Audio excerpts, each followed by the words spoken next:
The massive viewing screen of the Galactic Council chamber displayed what many of the gathered representatives initially thought was a joke.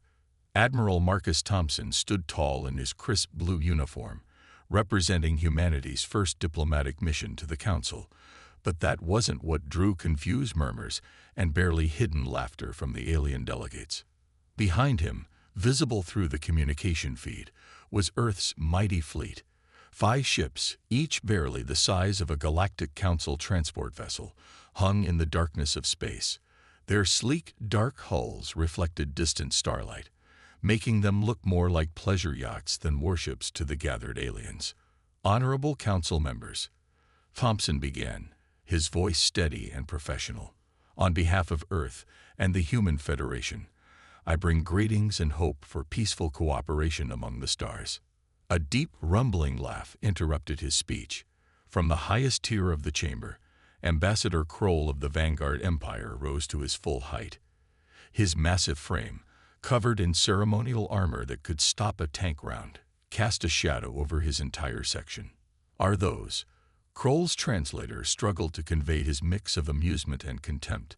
"Are those supposed to be warships? They look like escape pods from a proper vessel." Several council members didn't bother hiding their amusement. Even the usually diplomatic Arturian representatives whispered among themselves, their crystalline bodies twinkling with light patterns that indicated entertainment. The council leader, a tall, willowy being known as First Speaker, raised a hand for silence. "Admiral Thompson," she spoke carefully, "we mean no disrespect, but there seems to be some confusion. The vessels you've brought, they appear to be civilian craft." Thompson's expression remained neutral, though those who knew humans well might have noticed the slight tightening around his eyes. "I assure you, First Speaker, these are indeed warships of the Human Federation. The HMS Defender, our flagship, carries enough firepower to..." "Enough firepower to dent a proper ship's paint, perhaps." Kroll interrupted again, earning more laughter. "First Speaker, surely we're not considering full membership for a species that builds toys instead of proper warships. My personal shuttle is larger than their flagship." The First Speaker studied the human admiral thoughtfully. "Admiral Thompson, perhaps some context would help. The smallest warship in the Galactic Council's combined fleets is the Arturian Scout-class vessel, measuring approximately 3 kilometers in length. Your largest ship appears to be 400 meters, First Speaker," Thompson supplied calmly. "The HMS Defender is indeed 400 meters long, with a crew of 120. This time, the chamber erupted in undisguised laughter. Even the First Speaker's professional demeanor cracked slightly. 120. Kroll boomed. "We assign more crew than that to maintain a single weapon system. This is absurd. I've seen more impressive fleets from pre-spaceflight civilizations." Thompson remained still, his hands clasped behind his back. Those who paid careful attention might have noticed he wasn't tense or angry. If anything, there was almost a hint of amusement in his stance. The First Speaker took several moments to restore order. "Admiral Thompson, while we welcome humanity's achievement of faster-than-light travel, perhaps it would be best to start with limited trading rights and technological exchange. For your own protection, you understand. The galaxy can be dangerous for developing civilizations." "Of course, First Speaker," Thompson replied smoothly. "We accept these terms with gratitude, though I would request one thing be entered into the official record." "Proceed," the First Speaker nodded. "Simply this: size isn't everything. Humanity has learned this lesson many times throughout our history. We look forward to sharing this wisdom with our new galactic neighbors." As Thompson's fleet departed the Council space, few noticed that their engines barely seemed to disturb space around them, or that their energy signatures were remarkably low for their size. Even fewer paid attention to how quickly the small ships accelerated away, pulling maneuvers that would have torn larger ships apart. Only the ancient representative of the Watchers, silent throughout the proceedings, made a note in their records: humans, small ships, quiet engines, quick movements. Warning: Further observation strongly recommended. The rest of the council had already moved on to other matters, dismissing humanity as yet another minor species seeking protection among the stars.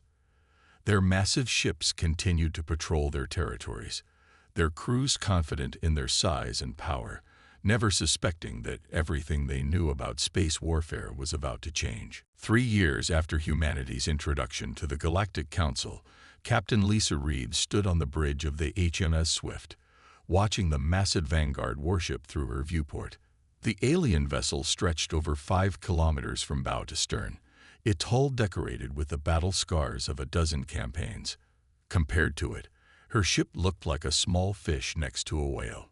"They're hailing us again, Captain," reported Jack, her communications officer. His voice remained steady, but his fingers tapped nervously on his console. "Put them through," Reed ordered, straightening her uniform. The holographic display flickered to life, showing the now familiar scowling face of Commander Kex of the Vanguard Empire. "Human vessel." Kex's voice boomed through the speakers. "You are in violation of Vanguard space. This is your final warning. The Proxima mining belt belongs to the Empire now. Leave immediately, or be destroyed." Reed kept her expression neutral. "Commander Kex, as we've explained before, the Proxima belt was registered with the Council as a human colonial territory 2 years ago. We have all proper documentation." "Documentation?" Kex laughed, the sound like grinding metal. "Your pathetic Federation thinks papers will protect them. Look at your ship, Captain. It would fit in my vessel's cargo hold. The Empire needs these resources, and we will take them."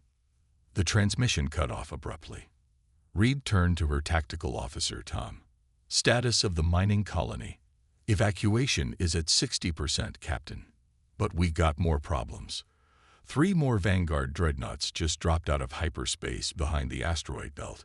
Reed nodded calmly, though inside her mind raced through calculations. 4 Vanguard dreadnoughts against her single patrol vessel. By traditional military doctrine, these were impossible odds. But then again, humanity had never played by traditional rules. Back on Earth, in the underground chambers of the Human Federation Defense Council, Admiral Thompson reviewed the latest reports. Holograms showed dozens of similar confrontations playing out across human space. The Vanguard Empire, emboldened by 3 years of observing humanity's weak fleet, was making its move. "They're testing our responses," General Banks said, his weathered face illuminated by the holographic displays. "Pushing a little harder each time. Seeing how far they can go before we show our real capabilities."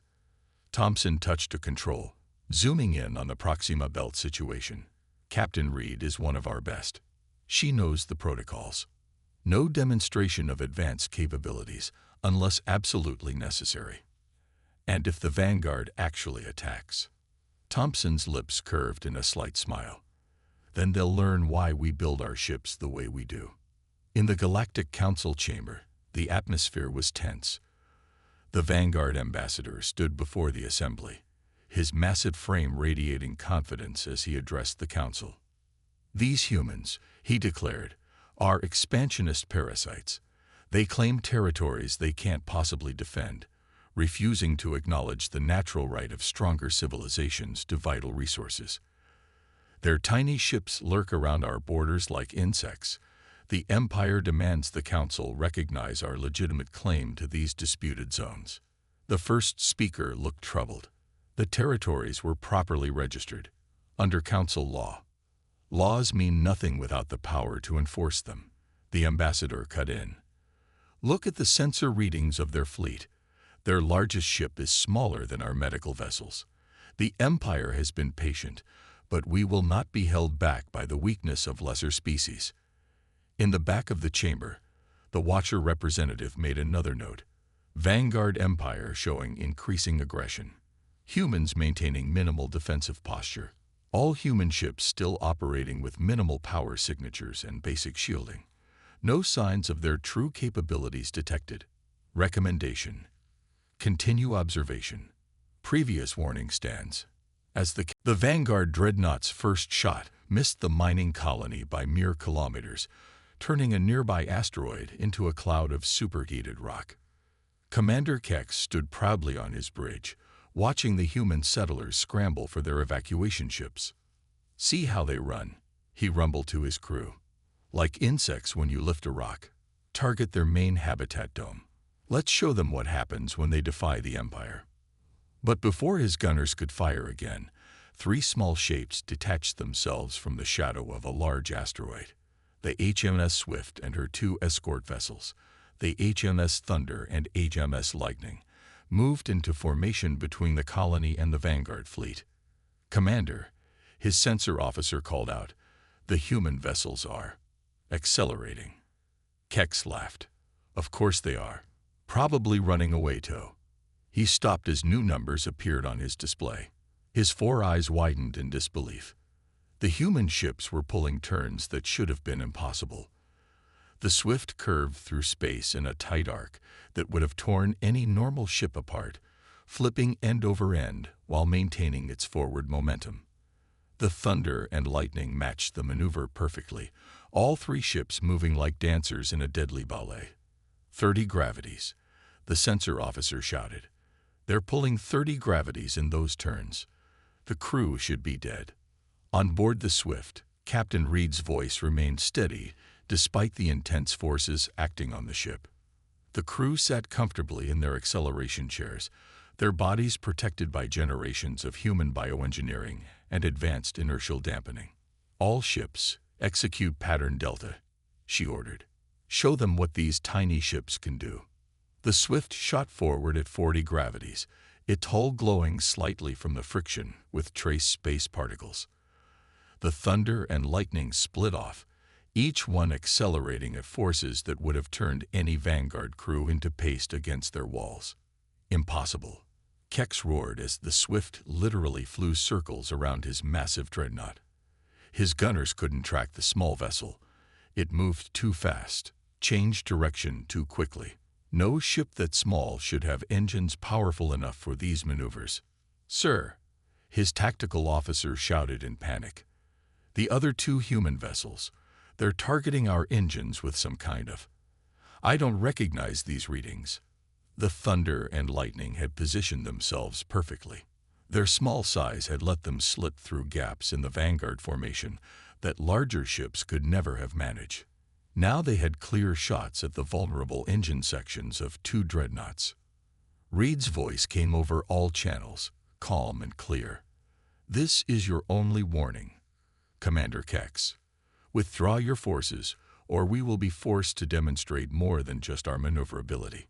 Kex slammed his armored fist on his command chair. "You dare threaten the Empire? Our ships could swallow yours whole. Fire all weapons. Destroy these irritating gnats." But targeting the human ships proved impossible. They moved like no vessels any Vanguard crew had ever encountered. Each evasive pattern brought them closer to their targets while staying perfectly out of the line of fire of the massive Vanguard weapons. "Sir," Reed's weapons officer reported, "all 3 targets locked. Permission to demonstrate our point."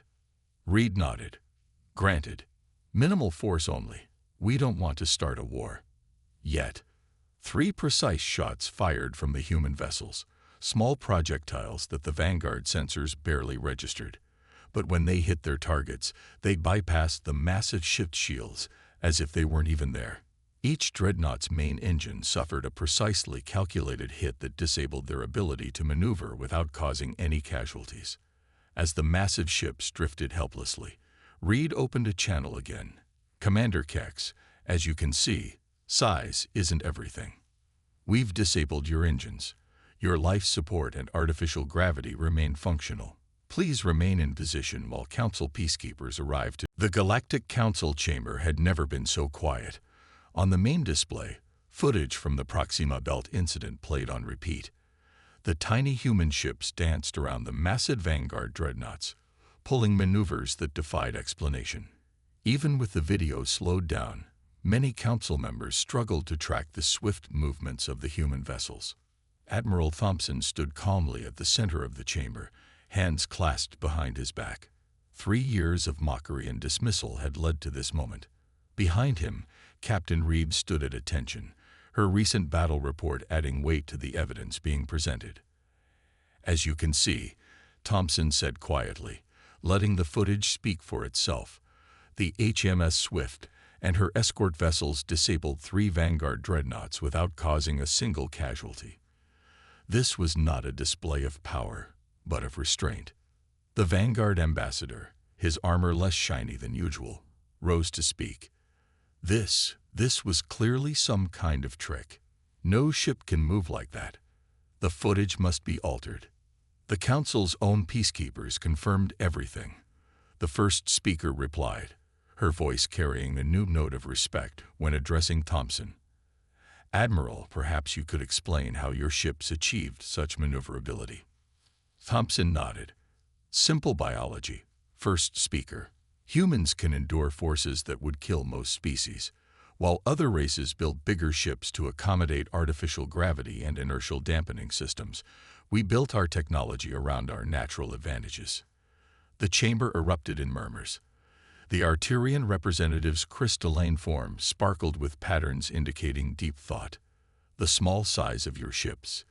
It was never a sign of weakness." "No," Thompson confirmed. "It was efficiency. Why build massive ships when smaller ones serve our needs better?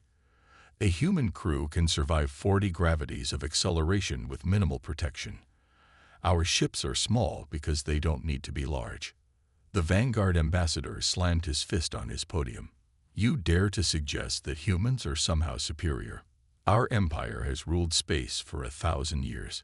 We will not be intimidated by a few lucky shots from your toy ships." Thompson turned to face him directly. "This is not about superiority, Ambassador. It's about difference. Your ships are built for your needs, ours for ours. But make no mistake, if you continue these aggressive actions against our colonies, you will learn that we've been holding back. A lot." "Is that a threat?" the ambassador growled. "No," Thompson replied. "It's a warning. The Proxima Belt incident involved only 3 of our ships, using minimal force, revealing only one of our advantages. We hope it will be enough to encourage peaceful dialogue." The first speaker leaned forward. "Admiral Thompson, are you saying human ships have more capabilities we haven't seen?" Thompson smiled slightly. "First speaker, remember when you all laughed at our ship sizes? Perhaps consider why we never felt the need to correct your assumptions. Size isn't everything. That's a lesson humanity learned long ago." As the Council debated, emergency signals flashed across human space. The Vanguard Empire, enraged by their humiliation, was mobilizing their entire fleet. Thousands of massive warships prepared for war, their commanders convinced that overwhelming numbers would trump human maneuverability. In his office on Earth, General Banks watched the sensor readings with grim satisfaction. "They took the bait," he told Thompson over a secure channel. "The Vanguard think they've seen our best trick." Thompson nodded. "How many ships do we have ready?"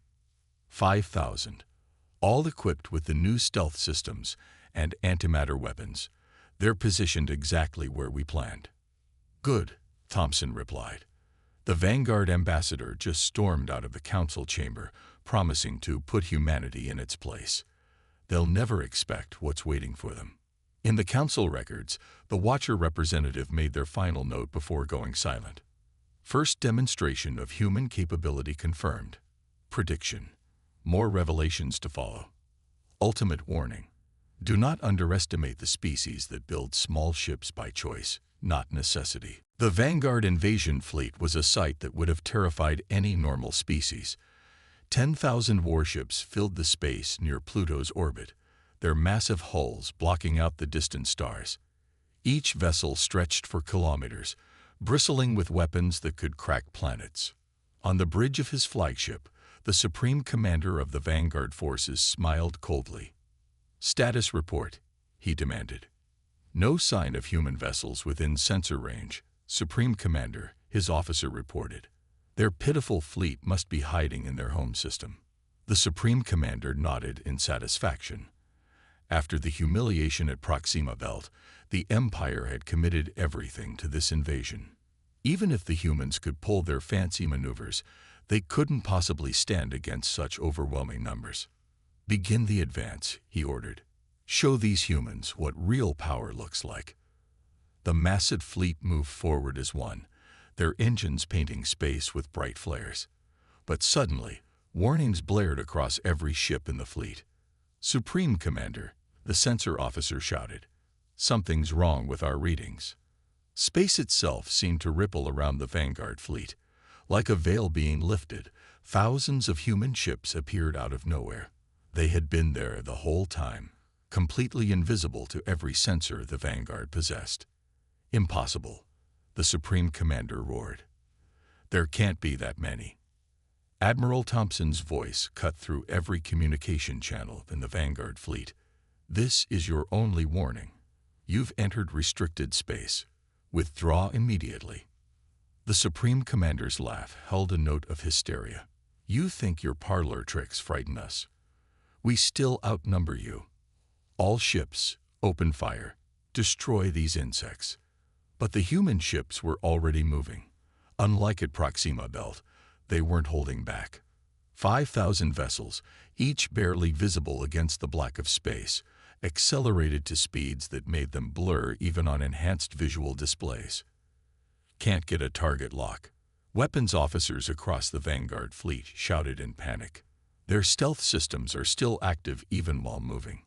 On the HMS Defender's bridge, Thompson watched the battle unfold exactly as planned. "All ships, execute Operation Thunderstrike," he ordered calmly. "Show them why we build small."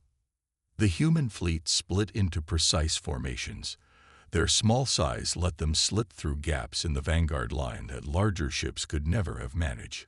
They moved like schools of fish, appearing and disappearing at will, striking from impossible angles. "How are they doing this?" the Supreme Commander demanded as another dozen of his ships reported critical damage. "No cloaking technology can work during combat. The power requirements." His tactical officer interrupted. "Sir, energy readings from the human ships. They're impossible. They're putting out more power than their size should allow. Their hulls must be." A direct hit from one of the human vessels cut off his words. The Supreme Commander watched in horror as a ship smaller than his command bridge punched through his flagship's shields like they weren't there. Across the battlefield, the story repeated itself. The human ships, so long mocked for their size, proved to be more than a match for the massive Vanguard vessels. They appeared and disappeared at will, their stealth systems defying every known law of physics. "This is what you get for judging by size alone." Thompson's voice came again, still calm despite the chaos. "Your ships are big because you never learned to build small. Every cubic meter of our hulls contains technology you can't even detect, let alone understand." The Supreme Commander stared at his tactical display in disbelief. A third of his fleet was already disabled or destroyed. The human ships moved like ghosts, visible one moment, gone the next, each one carrying firepower that should have been impossible to pack into such small frames. In the darkness of space, humanity's tiny fleet proved that size truly wasn't everything.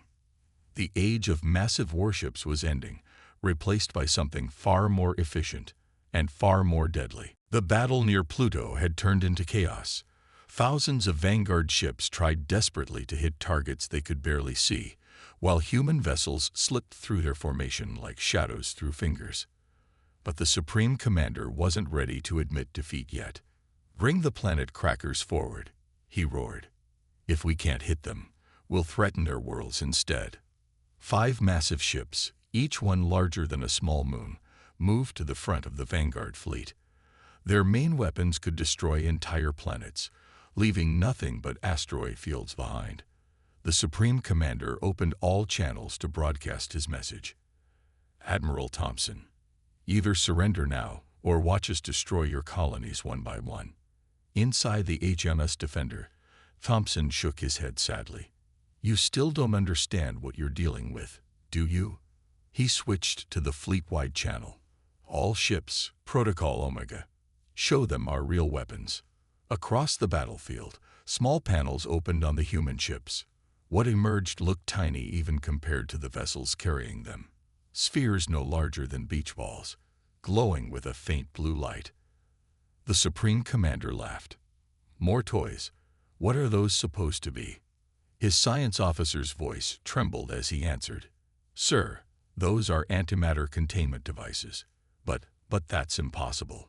No one has ever managed to stabilize antimatter in weapons. All ships, clear the blast radius, Thompson ordered calmly. The human fleet pulled back in perfect formation, their stealth systems still making them flicker like ghosts against the stars. The small spheres accelerated toward the planet crackers.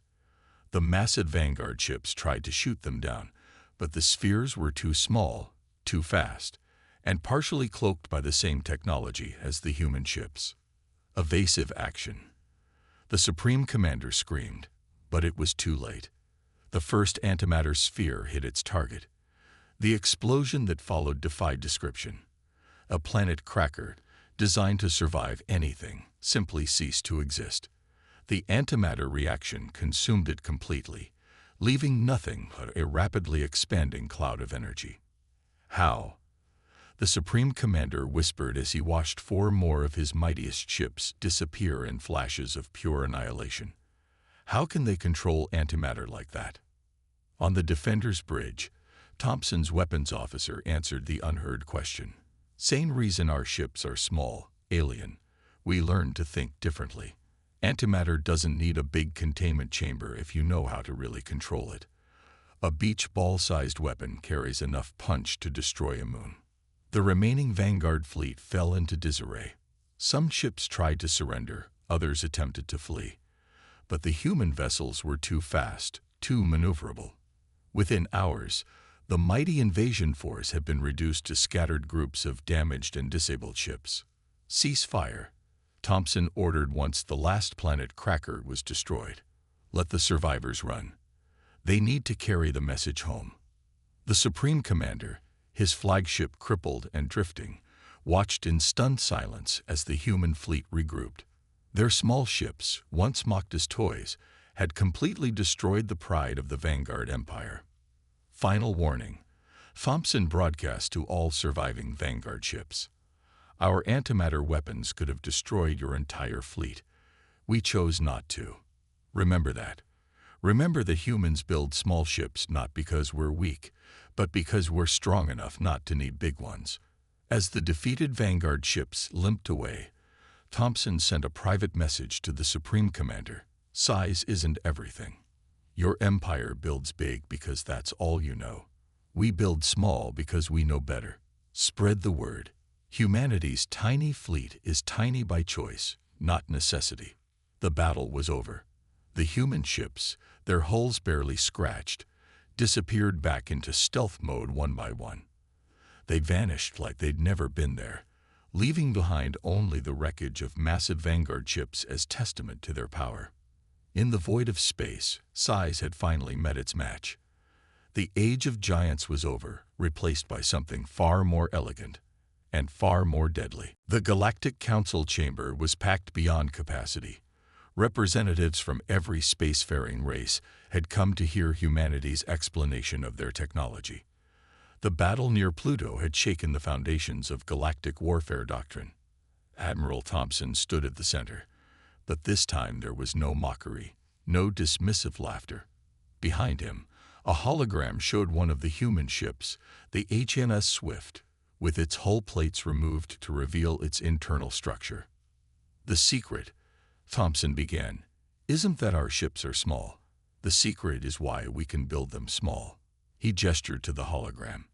Look closely at the hull material. The first speaker leaned forward, her eyes widening. Those readings, that can't be correct. The density is about 50 times greater than any conventional hull material, Thompson confirmed. We learned to manipulate matter at its most fundamental level. Every cubic centimeter of our ships contains more mass than a cubic meter of your vessels. The chamber erupted in shocked whispers. The Arterian representative's crystalline form flickered rapidly with patterns of disbelief. But the power requirements to move such dense material are met by our antimatter reactors, Thompson explained. The same technology that powers our weapons also drives our ships. We built small because we learned to build dense. The Vanguard ambassador, now much humbler after his empire's defeat, spoke quietly. And the stealth systems. No cloaking device can work during combat maneuvers. Thompson smiled. Because you build your stealth systems around bending light and deflecting sensors. We learned to partially phase our ships out of normal space-time. Can't detect what isn't fully there. On the massive screens around the chamber, technical data scrolled past. The watching aliens saw centuries of human innovation compressed into stark numbers and diagrams. Everything they thought they knew about spacecraft design was being rewritten. Your ships, a technical analyst from the council observed, they're not really small at all, are they? They're just compressed. Exactly, Thompson nodded. The HMS Swift masses more than a Vanguard dreadnought. We just packed it into a much smaller space. Efficiency over size, every time. The first speaker raised her hand for silence as the chamber threatened to dissolve into excited discussion. Admiral Thompson, why reveal all this now? These secrets gave humanity an enormous advantage. Because the galaxy needs to change, Thompson replied. The age of massive ships is over. They're wasteful, inefficient, and ultimately dangerous. We're offering to share our technology with peaceful civilizations to help build a more efficient future. Across the galaxy, the impact was immediate. Shipyards began retooling for smaller, denser vessels. The Vanguard Empire, humbled by defeat, was the first to request human technical advisors. Their massive ships were gradually retired, replaced by vessels that understood the true meaning of efficiency. In Earth's orbital shipyards, Captain Reed watched construction teams working on a new class of vessel. At just 200 meters long, it would carry the firepower of an entire fleet. The name on its hull read HMS Unity, the first ship built with combined human and alien technology. Quite a change from 3 years ago, Thompson said, floating up beside her in the zero-gravity observation room. Remember when they laughed at our tiny ships? Reed smiled. Hard to believe they never questioned why we built small. All those massive ships, and nobody ever stopped to ask why we didn't need them. Sometimes the biggest lessons come in the smallest packages, Thompson replied. Speaking of which, how's the new joint training program going? Interesting, Reed chuckled. The alien crews are still getting used to our force tolerances, but they're learning. Their newest ships are already half the size of their old ones. In the council records, the Watcher representative made their first entry since the war. Paradigm shift complete. Humanity has changed the galaxy not through conquest, but through innovation. Old doctrine, bigger is better. New doctrine, efficiency is power. Final observation. The species that builds small ships will lead us to the stars. The human fleet had been mocked for its size.